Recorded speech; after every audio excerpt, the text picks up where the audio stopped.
Last time, I talked to you a little bit about a line from page 86, 87, 88 of the big book of Alcoholics Anonymous, and recommended that if you don't have a copy, you get a copy. I know you're not an alcoholic, but there's a lot of wisdom in those pages, especially the first 168 pages. And then you've got a lot of good stories that you can read about people who have struggled with that problem and what they did about it. But at any rate, that was the quote that I used, and my morning prayer is page 86, 87, 88. It starts out, upon awakening, we consider the 24 hours ahead. Before we begin, we ask God to direct our thinking, asking especially that our thinking be divorced from self-pity, dishonest, and self-seeking motives. Under these conditions, we can use our mental faculties with assurance because, after all, God did give us brains to use, and it goes on from there. But the line that I want to use today is, we pause when agitated or doubtful and ask for the right thought or action. I can't stress how important that line is to me. It is not my nature to pause when agitated or doubtful. It's just not. My tendency is to react, and not to react nicely. Sometimes that old Irish pops up, and I say stuff and do stuff that I'm really sorry I did afterwards. If I can just remember that if something comes up that annoys me or I think is attacking me, because that's part of, the old fight or flight syndrome. If something happens and you think you're under attack, you're going to fight back. And so you got to stop.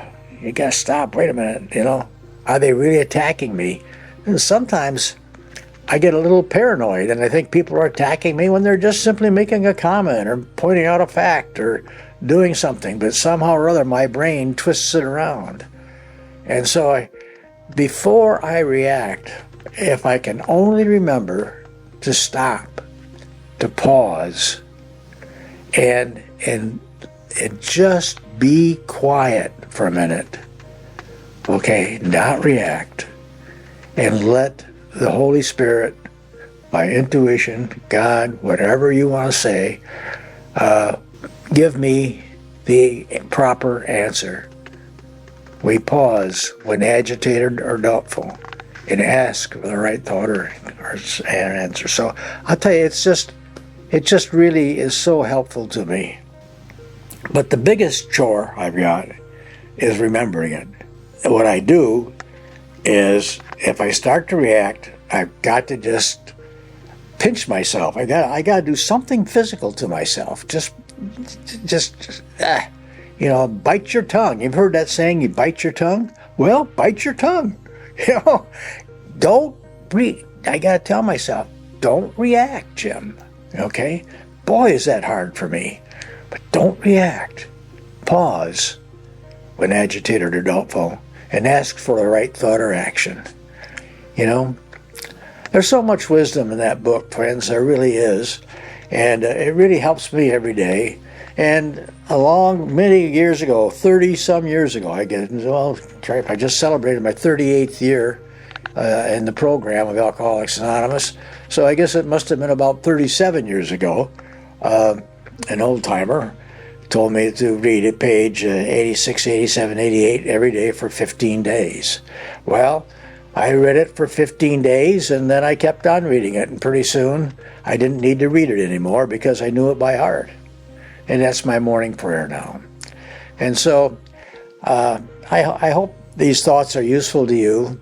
I know a lot that practically none of you out there are dealing with the addiction or the disease of alcoholism. But we all have things on our plate that are hard to deal with. And I really believe that this book can help you. And if you want to know how to get one, you can get one from there's usually, almost always, AA has got a listing in the phone book. And check that out and call that number.